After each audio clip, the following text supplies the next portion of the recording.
told me I should fight back. They don't like that. Just know if you rock the boat, you better have a life raft. Woo!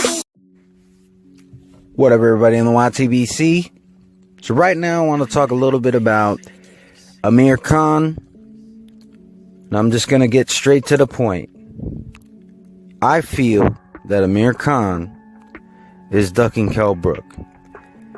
And I know I'm not the only one who feels this way. There's very many people in the boxing community who feel like Amir Khan is ducking Kell Brook. Now, I'm not saying that Amir Khan is not a good talent in the welterweight division.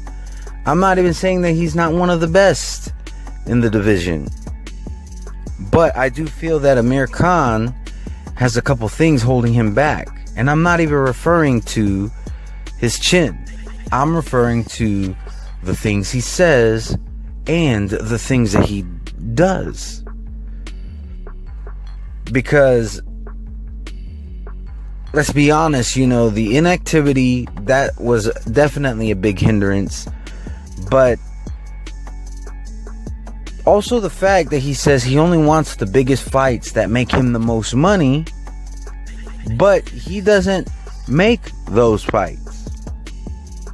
Now, I know he chased Floyd Mayweather. That is, I can't fault him for that to a certain extent. However, it came to a point where he should have just said, Floyd Mayweather's not going to fight me. I'm going to go ahead and move on with my career.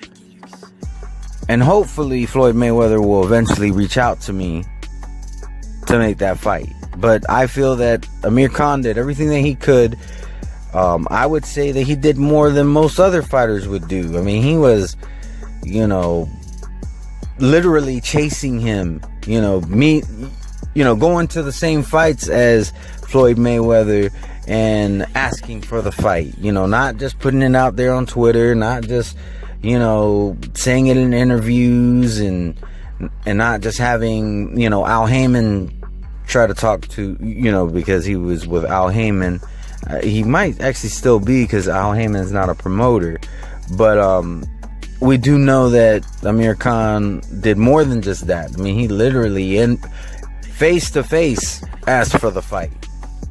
So I can at least give Amir Khan that much. He did more than what most other fighters were doing to try to make that Mayweather fight. But like I said, I think it should have came to a point where he said, well, I've done what I can. I can't make the man get in the ring with me. Let me go ahead and continue to build my legacy. And I know he's had fights, but they're not the type of fights that really are going to build his legacy, or at least make him the big bucks that he said he wants to make. Now, that's with the exception of Canelo Alvarez. So, definitely he followed through in that respect. But what I don't like about that whole situation is the fact that he basically gave up his mandatory position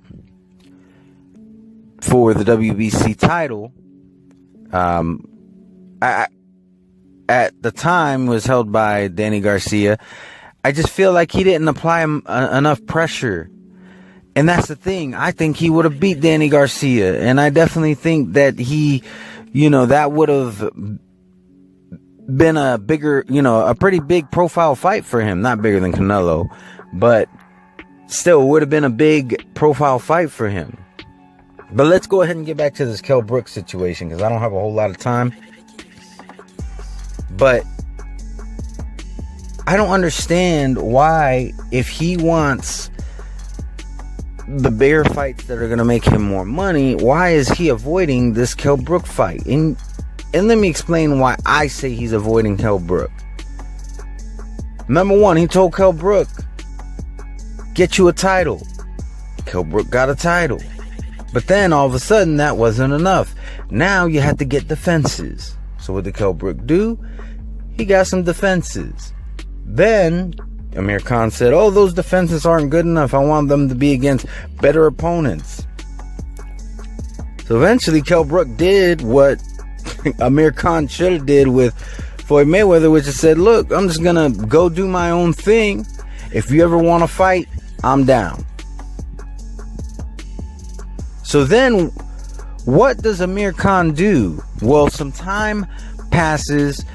Both fighters suffer some devastating losses. Canelo for Amir Khan, Triple G and Errol Spence Jr. for Kell Brook. So what does Kell Brook do after he loses his IBF title? He moves up to 154 pounds. This is when Amir Khan decides to say, I'll fight Kell Brook, but it has to be at 147 pounds. Well, Amir Khan, you didn't fight in the welterweight division for, what, like 3 years? You could have fought Kell Brook sometime during those 3 years. You could have fought Kell Brook instead of fighting Chris Algieri. You can't tell me that Chris Algieri made you more money than Kell Brook would have over in England. Those are facts. Fighting Kell Brook in England will make Amir Khan more money than anybody else in the welterweight division, except for Manny Pacquiao and Floyd Mayweather, should he be able to get him lure him out of retirement. There's nobody else that's going to make him more money in or around 147 pounds. But here's the thing. Kell Brook was at 147 pounds. Kell Brook was more than willing to fight Amir Khan. And as soon as he moves up to 154 pounds and he has one fight at 154 pounds, that's when Amir Khan says, I'll fight you. But it has to be at 147 pounds. Always moving the goalposts.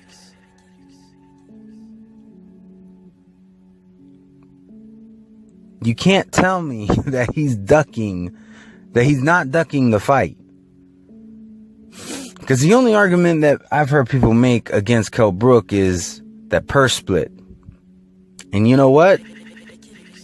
Those are negotiable. That can be worked around. There could be talks and, you can try to come to some kind of a middle ground. However, all these other things where you say, do this and I'll fight you, and then they do it and you still don't fight them, that's ducking. That's flat out ducking. There's nothing having to do with negotiations or nothing like that. That is ducking. Now I'm open to the possibility that I could be wrong. And if you feel that I am and you have points, don't just tell me that I'm wrong in the comment section. Please give me the reasons why Amir Khan is not ducking Kell Brook, and that is possibly the other way around, or that Kell Brook has done something else that makes this fight not happen. So, my subscribers, anybody watching my videos, or if you just so happen to stumble on this video, hope you have a wonderful and blessed day. Peace. Undefeated.